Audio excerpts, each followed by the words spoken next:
Welcome to Travel Resources Group's Meet Our Advisors. Today we're here with Chris Lucas from SeaLuke Scuba. We're here to hear your story and we're excited to have you on board with us.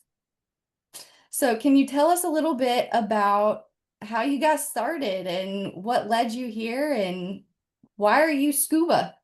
Scuba's always sort of been my thing for the last, ever since I was 18. At 18, I started getting interested in this kind of thing. I studied ecotourism and adventure travel in college. So that's what I got my degree in, and that took me to the Bahamas.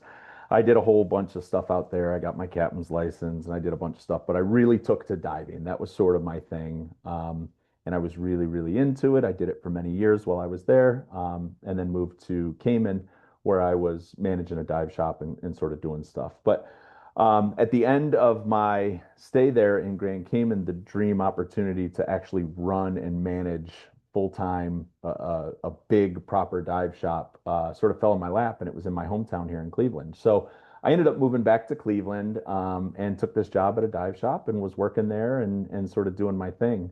I was there for about 10 years, managed the dive shop, taught loads of classes, but most importantly, I got to travel. See, the downside to me being a dive instructor living abroad is I didn't get to travel as much as I wanted to. I know Boohoo, poor guy, he lives on the beach and is there in Grand Cayman all day, every day. But I also couldn't really, I didn't have the opportunities to get out and travel, working with the cruise ships and doing the stuff. We were just so busy. It was really hard to get out and travel the way that I wanted to. So fast forward, started at the dive shop here, and this gave me lots of opportunities to travel. So over the next 10 years working at the dive shop here in Cleveland, I went to probably 26 to 30 different countries in 10 years, leading groups anywhere between a dozen divers up to as many as 50 divers to different locations all over the world, Maldives, Philippines, Fiji, every place in the Caribbean you could imagine, Canada. We got to travel and we got to do lots and lots of really good stuff. So, sadly, in 2023, I believe it was, I was a casualty of a layoff there at the dive shop. So, because of it, I was sort of left scrambling and trying to figure out what I was going to do. But I knew it wasn't the end, right? Like I was going to find a way to be able to continue doing this. So, um, I decided I was going to start looking for, what does it take to become a travel agent so that I can start running my own groups and start doing things on my terms, go where I want to go, when I want to go, and be able to help people see that there's possibilities to go do that themselves. So from being laid off to doing that research, what was your time frame there? Was that so you got Um, laid off in so 2023? yeah, When did so you decide to take that leap? How long? Yeah, so that was right around May of 2023 that I got laid off. It wasn't very long, maybe a couple months, and I had sort of done my research and pinpointed like this is what I'm going to do. I'm going to start running my own groups. I had loads of people asking me when I was going to start taking people places and things like that. So I knew it was something that I was going to do. I just had to find a home. So I started looking, doing the Indeed searches, doing the any search and every search I could find for how to become a travel agent. And I sat through plenty of the meetings for the travel agencies that I was not super interested in joining, and the different things like that, and being just a number essentially, right? So when I got a chance and I came across an ad that Travel Resources was looking at bringing on some independent instructor or not instructors, excuse me, agents when they were looking for some folks. I decided I'd throw out an application and see if I could have a chat, and I guess the rest is sort of history. That's really cool. I mean, sorry you got laid off, but it Yeah. led you to us, so that Right. was pretty cool. Yeah. Um, so when you sat through all of the different presentations and then you came across Travel Resources Group, what what made it stand out to you as different from the other agencies and made you more curious and interested in joining? So first thing is there was an actual human to talk to on the other end, which to me is important, right? Like Mm. I really believe in face-to-face communication as much as possible. Obviously, I understand we're over the internet, we're talking like this, but I do believe that this is important. It's nice to be able to see your reaction. It's nice to be able to see, that you understand what I'm saying, and vice versa, right? So Mhm. whether that be talking to a potential client or a customer that you're planning a vacation for, or interviewing for a position. So the ability to actually pick up the phone and have somebody answer and talk to me and explain to me what we were doing, how it was going to go, meant a lot to me. Everybody else was trying to get me to message them on WhatsApp, or send me an email, and then I'm waiting 4 days for a reply from them. So just the ability to be able to schedule something and talk to a real person, that made a huge difference for me. It really did. I mean, I don't do travel planning, but I do think that's a huge deal, and I look for that in many other avenues of Yeah, life too. So to right. me, I understand. I get it. Yeah. Um, so was there anything about Travel Resources Group that clicked for you in regards to the business model that you were wanting to set up? Because your background's in diving, scuba. Yeah. Yeah. Um, that's the I mean, it's in your name. That's Right. what your business is about, your Yeah. travel planning. Tell us a little bit about that and how that connected you with Travel Resources Group as well. So for somebody who's been in the dive industry for, like I said, almost 2 decades, is that right? Yeah, that's probably right.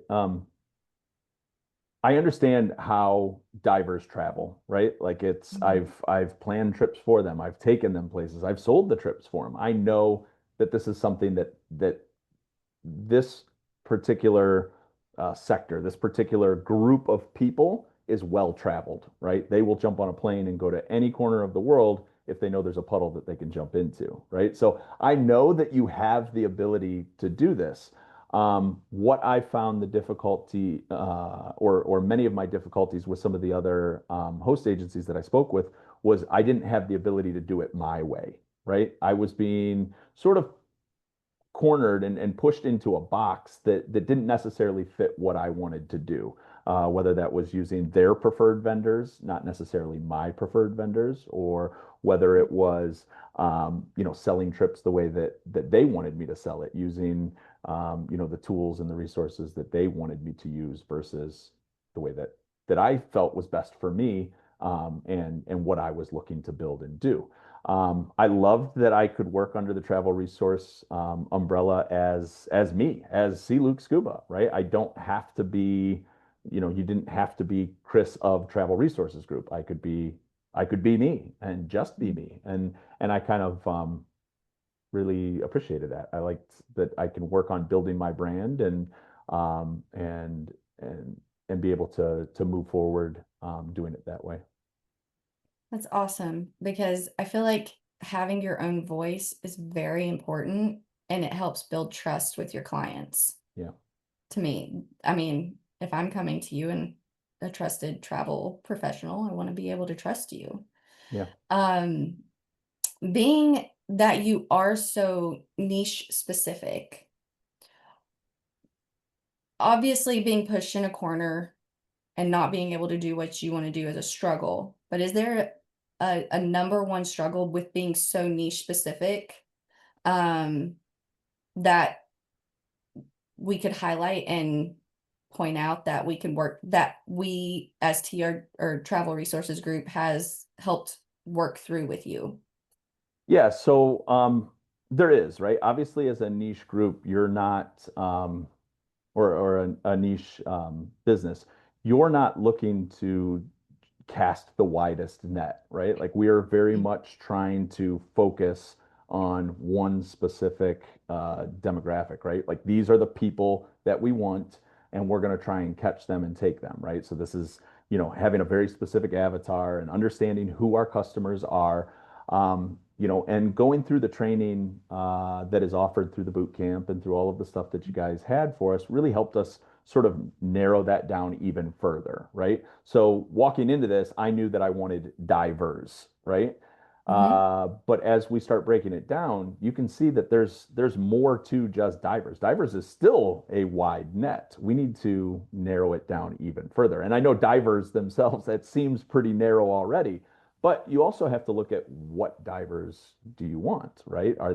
What problems are we trying to solve? What are their pain points? What are the things that we can do for that particular group to make sure that we're becoming marketable? And this is stuff that I learned through our training here, the stuff that was offered through here, but then also with the help of the folks at Travel Resource Group have also been able to help put me in touch with the right tools to be able to do some of the things that I actually need to do. Whether it be different software or whatever the case may be that I might need to come across, or specific training that would be beneficial to me, um, so that I can really get to those people that I'm looking for. So to kind of summarize, the trickiest part for me is really finding the people that I want, right? Right. Because we can find travelers because there's travelers everywhere, right? But we want to find specific travelers. So having the support and the help to be able to find those people has been beneficial for sure. Yeah, narrowing down your target market is huge, especially like, do you want divers like me who's never dove in their life and don't know what they're doing? Or do you want someone who's an adventure diver who wants to Yeah. go see all of the cool things out there in the Right. ocean Right. or lakes? And it's probably not me. So, but speaking of, you mentioned tools and resources. Um, One of the tools that, and correct me if I'm wrong, that you've been able to utilize was our We Travel connection. How has that helped your niche? Yeah, so it's really funny because I got a call when we first started looking at that, and phone rings, and here we are having a conversation about this new platform that we now have access to, and it's so cool, and it's going to be perfect for what you need, and we're so excited to show it to you. And then I got on with the folks over at We Travel as well, and they started walking me through it. And essentially, it allows me to start setting up my groups and being able to advertise. Specific trips where people can book their rooms, they can pay right there through the platform, they can do all of the stuff right there, allowing me to make a trip and then literally just carry around a card with a QR code, and I could show it to people. I could pass out the card, they could see it that way.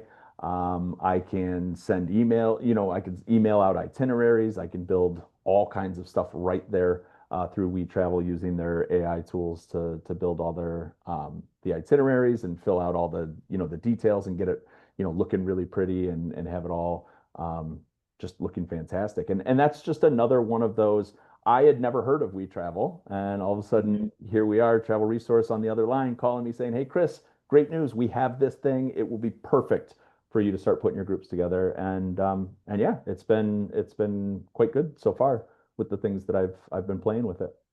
I'm gonna say, I know we're still fairly new with it, Yeah, but it does seem from the way you're speaking is that it could potentially make it easier to promote your events in yeah, a way that not only to promote them and market them, but actually get commitment to it. Like right. traction where people, like they say, like make it as easy as possible. Yeah, so that we're creating, yeah, as little friction on the customers as possible. They Mhm. see it, they can literally click on it and say book now if they want, or they can Right. email with specific questions, and everything comes back to you. It all funnels through you instead of through a separate entity, which is really nice. And, you mentioning that, does that work both? Because I know you do two different types of trips. Mhm. You'll do group travel trips where you will lead it, Yeah, and then you have specific individualized plan trips for individuals who come to you and say, "Hey, I want to go dive. I don't know. I want to go find Nessie, like up in Loch Ness. Like, can you help me?" yeah. So, um, tell us a little bit about that. And does the We Travel help you there as well, or is it two different separate things for you? So I could use it for those types of activities as Mhm. well, which is quite nice about it, right? So once you've built a trip, um, I can leave it on there, right? Like your itinerary is still there. So you can still use it, whether you're booking it for, a group of 30 or I'm booking it for a small group. You can use that platform even for, as a sample itinerary for an FIT, and then you just uh, build in whatever else you need to add in or customize it to that family's specific requests or small group, whatever the case may be. But yeah, so in that regard, like it really is. It's a tool that I'm excited to be able to use. I'm excited that it's there and available for me, and I can only imagine once I really tap into the potential that it has, what I'll be able to do with it. I feel like I'm just still sort of scratching the surface myself with what all's Right. possible. But I am very excited at the possibilities, right? Because I think that it could be an invaluable tool in my personal business. Yeah, I agree. And, talking about your group trips, do you got any planned coming up or any So I was that you've working. done recently? Yeah, I've not personally traveled recently as much as I would like to. Like I said, going from doing 8 to 10 trips a year to not having really gone anywhere outside of just family vacations and stuff has been sort of making me a little itchy. I'm ready to go somewhere, but I am starting to put some things together. I have a few things that I'm working on now, whether it be I'm kind of kicking around locations and exactly where I want to go for this trip for my first big group trip that I'm looking to do.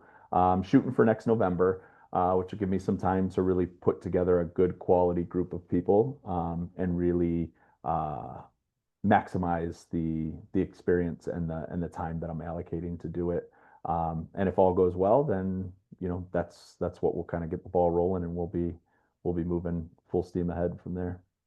That's awesome. Yeah. I can't wait to hear what it is. But when you're working on trips like that, or brainstorming, planning, or even if you've got an individual like me who says, "Hey, Chris, can you help me plan this?" And then I'm the most difficult person or the most easygoing person who won't give you any information. Um, or you have a trouble with a vendor. How can you share a bit about how the Travel Resources Group team, or from me or Ilya or Megan or to any of the advisors that you work together with, how have you worked together to find a solution, with running your niche brand? Yeah, so it is quite nice. I think one of the things that I've always done well, just throughout my life, is being able to draw parallels, Mhm. between different things. We have other advisors that are working under the umbrella, just like me, with their starting their business and doing their things. And it's nice because once a week we all get together and people bounce ideas off of each other. We get together and we kind of just get a chance to chat about what's been going on in their personal business, what are some of their goals, what are things that they're working on, and then people kind of a round table discussion where everyone can kind of say, have you tried this, have you tried this, have you tried that, which is kind of nice, the ability to kind of bounce things off of each other. But where that's great, and it's fantastic, the thing that's been most useful to me is what I sort of touched on before, is that I can pick up the phone and I can call somebody if I get in a pinch, right? So if I Right. have somebody that's, saying, "Oh, the tour company just canceled your tours and we're going to need to rebook and do something different." I'm sitting here going, "Whoa, that's the first time this has happened to me. Mhm. Now what?" Right? And I know that I can literally shoot a quick text message, follow up with a phone call, 10 minutes later, just making sure that people are free and not, in a video chat with customers or clients or whatever. But I can pick up the phone and I can say, "This is what happened. What do you suggest?" Right? How do I Right. move forward? Right? And then from there, being able to say, you know, "Megan, can you get on a call with me this afternoon and show me how to fix this? I need to run refund and rebook." These are things that I have not personally done in this platform before. Are you aware of how it works? And can you show me how to do it or change up my templates so I have better emails? Or, all of that stuff. And I don't have to wait, 10 days for a reply from, a bot that, that sends the Mhm. reply. There's an actual human on the other side that I can talk to. And to me, um, who needs answers right now today? Like that's just how my brain works. Oh yeah. Um, I cannot stand waiting for an email to come back when we could solve this problem in 2 minutes if we just pick up a phone and call. So I love that. I love being small enough that we can talk when it's appropriate and we have the ability to do so. That's awesome. I mean, I one can, understand the frustrations with bots. So to be Yeah. able to just get it handled is so like refreshing. Right. And And as I was then saying, I mean, that's how I personally want to conduct business myself, right? I want a client, I have a gentleman who's going to Grand Cayman. He just booked a trip with me for his family and extended family for February. And, he's not going until February of 26, but he picked up the phone, he called me yesterday because he had a question about a tour. I have no problem with that. I want people to call me. I like that. I like that we have that personal connection and we can talk. And that's how I've always conducted business. And I appreciate the fact that there's somebody else out there who likes to do it the same way, So I'm mm, happy to join on. yeah, it's important to find someone who like or a host agency or anyone you're working with that clicks Right. and it jives together and you Right. have similar business models or operations Yeah. and it just makes it a lot less anxiety and a lot less stressful and smooth sailing, Right. I personally think. But Agreed. yeah. Um, just kind of wrapping us up here a little bit. What can you share with us one word of advice you'd have for travel advisors looking for a host agency? I think what I would say is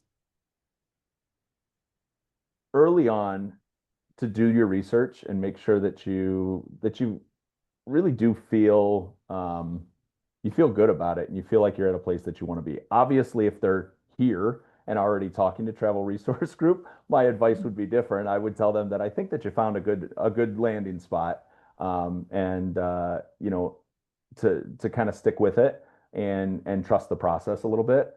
For me, I struggled, also with just the speed at which I wanted things to move versus what was actually possible. And I understand everybody's coming into this with different circumstances, and Ilya and I have chatted many, many times about it, and it's just because of my circumstances and where I personally was, and essentially turned this for a while there was my only, like my one and only full-time position. This is all I was doing for a moment there. And so yeah, I mean, I would say best advice is to again do your research, find the people that you're really looking for, and again, if you're here, then I think you found it. So Well, thank you for those kind words. yeah, And I, for one, understand. Again, I relate. yeah, Um, to the be still moments, especially when you're in like I'm not saying you're in difficult times, but yeah, you being laid off, that's hard. yeah. Makes you antsy and all kinds of other stuff. So to just be still when you want to go and Right, get like be a go-getter and get it right, done, it can be difficult. So I right. commend you on, patience. Yeah, Patience. I appreciate that. Yeah, so it can be difficult, but thank you, Chris, for chatting with us today. Again, this is Chris Lucas from SeaLuke Scuba. Really highly recommend him. You should give him a call if you want to go scuba diving. Yeah, absolutely. I hope to see you guys, even if it's, especially if it's in our group meetings that we have throughout the week. And again, like I said, if you want to go diving, I'm your guy. Give me a call. We can do something. Thanks, Chris. Of course.